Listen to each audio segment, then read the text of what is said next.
जितेंद्र सोनी जी राजस्थान से। श्री हरिवंश। श्री हरिवंश महाराज जी, 84 लाख योनियों को भोगने में कितना समय लगता है? कोई निश्चित अरे समय भैया है क्या? कोई इसका हिसाब कोई ऐसी ऐसी योनियां 10-10 हजार वर्ष तक एक ही योनि में।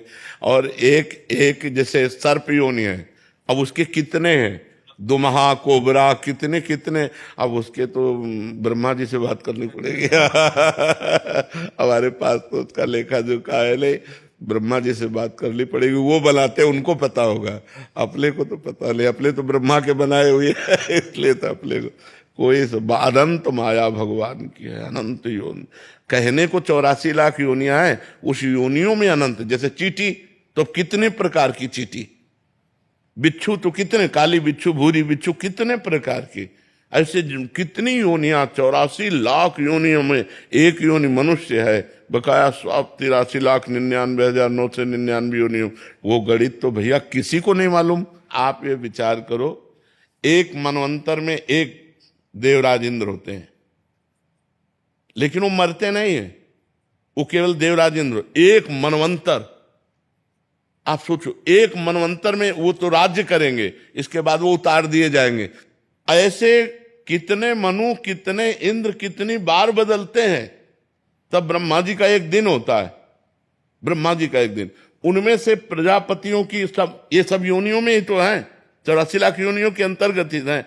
करोड़ करोड़ तो वहीं व्यतीत हो जाते हैं ना, गंधर्व हैं, अप्सराएं हैं, कितनी योनि। कोई मनुष्य पैदा होते ही मर जाता है, कोई जीव पैदा होते ही मर जाता है, कोई 1000 वर्ष जीता है, ऐसी योनियां है, कोई 500 वर्ष। आप कैसे गणित लगा सकते हो?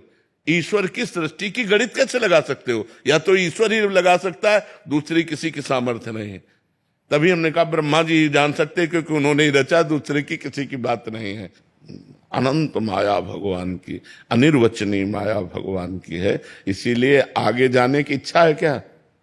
84 लाख में जाने की इच्छा है क्या? तो बस इसको पूरा कर मनुष्य जन्म मिला है 84 लाख योनियों से मुक्त होने के लिए।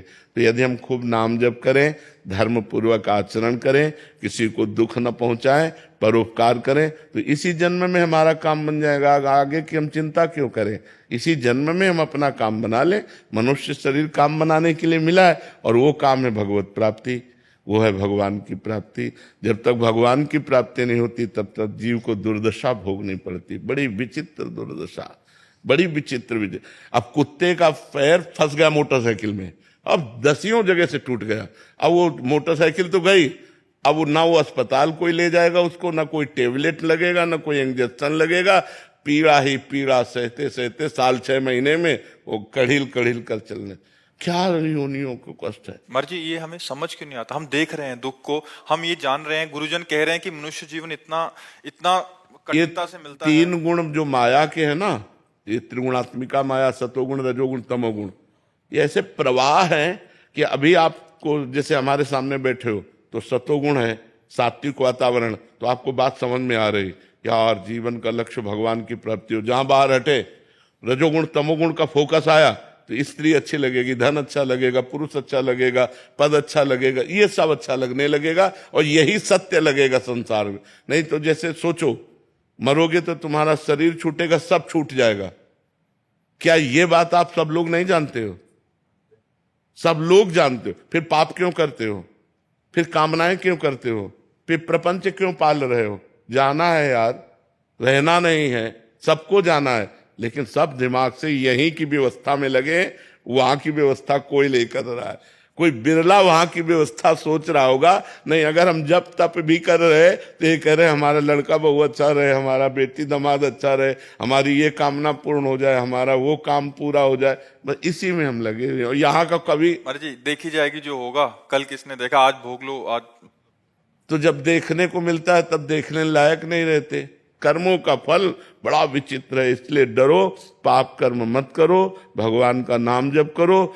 अन्य योनियों में बहुत दुख है। अब जैसे अपने कांटा गड़ जाए तो अपने निकाल सकते हैं, ज्यादा पीड़ा है तो दवा ले सकते हैं, लेकिन पशु के कुछ नहीं है। अपने तो पानी की बोतल लिए घूम रहे, वहां कहाँ पानी है? जंगल में मान लो कोई सरोवर है, वो सूख चुका है, अब वो प्यासा घूम रहा है, प्यासा घूम रहा है, पानी कहाँ से उसे प्राप्त हो? पशु पक्षी हैं, बड़े बड़े कष्ट में जीवन है। आप क्या समझते हो? बड़ा कष्ट में जीवन है, और मनुष्य के हाथ पड़ गया तो भूंज के खा गए। मनुष्य रूपी राक्षस ऐसे हैं कि दिन भर मेहनत करते हैं, शाम के मुर्गा मुर्गी खाते हैं। भी खाते थे, लेकिन जब से आपका सत्संग सब कुछ छोड़ दिया। हाँ भैया, बहुत पाप कर्म। किसी जीव के मांस को खाना मतलब अपनी दुर्गति कर लेना है। शराब पीना, मांस खाना, पराई स्त्री से व्यभिचार करना, पराये धन को हड़पना, यही तो दुर्गति के कारण है। इन्हीं के कारणों से तो हम 83,99,999 योनियों में जाते हैं। इसलिए खूब भजन करो, किसी गलत आचरण में हम ना जाएं।